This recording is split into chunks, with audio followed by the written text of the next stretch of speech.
anywhere. You have one of the dumbest governors in the United States. And you know, when I endorsed him, I didn't know this guy. At the request of David Perdue, he said, a friend of mine's running for governor. What's his name? And you know the rest. He was in 4th place, 5th place. I don't know. He was doing poorly. I endorsed him. He went like a rocket ship and he won. And then I had to beat Stacey Abrams with this guy, Brian Kemp. I had to beat Stacey Abrams. And I had to beat Oprah. Used to be a friend of mine. You know, I was on her last show, or last week. She picked the 5 outstanding people. I don't think she thinks that anymore. Once I ran for president, I didn't notice there were too many calls coming in from Oprah. Believe it or not, she used to like me, but I was one of the 5 outstanding people.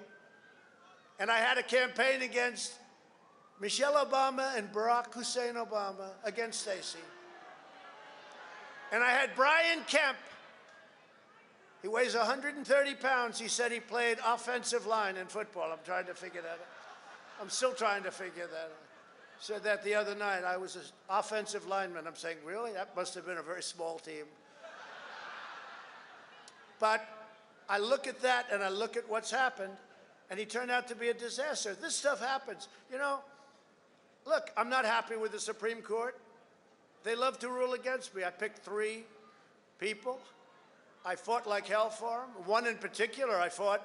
They all said, sir, cut him loose. He's killing us. Senators, you know, very loyal senators. They're very loyal people.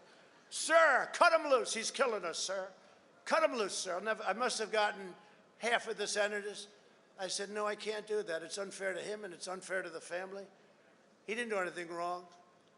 They're made-up stories. They're all made-up stories. He didn't do anything wrong. Cut him loose, sir. I said, no, I won't do that. We got him through. And you know what? They couldn't give a damn. They couldn't give a damn. Let him rule the right way. But it almost seems that they're all going out of their way to hurt all of us and to hurt our country. To hurt our country. You know, I read a story in one of the newspapers recently, how I control the 3 Supreme Court justices. I control them. They're puppets. I read it about Bill Barr, that he's my personal attorney, that he'll do anything for me. And I said, you know, it really is genius, because what they do is that, and it makes it really impossible for them to ever give you a victory, because all of a sudden Bill Barr changed, if you hadn't noticed. I like Bill Barr, but he changed because he didn't want to be considered my personal attorney. And the Supreme Court, they rule against me so much. You know why? Because the story is, I haven't spoken to any of them, since virtually they got in. But the story is that they're my puppet, right? That they're puppets. And now the only way they can get out of that, because they hate that, it's not good on the social circuit, and the only way they get out is to rule against Trump. So let's rule against Trump, and they do that, so I want to congratulate them. But it shows you the media's genius. In fact, probably if I was the media, I'd do it the same way. I hate to say it. But we got to get them straightened out. Today, for the sake of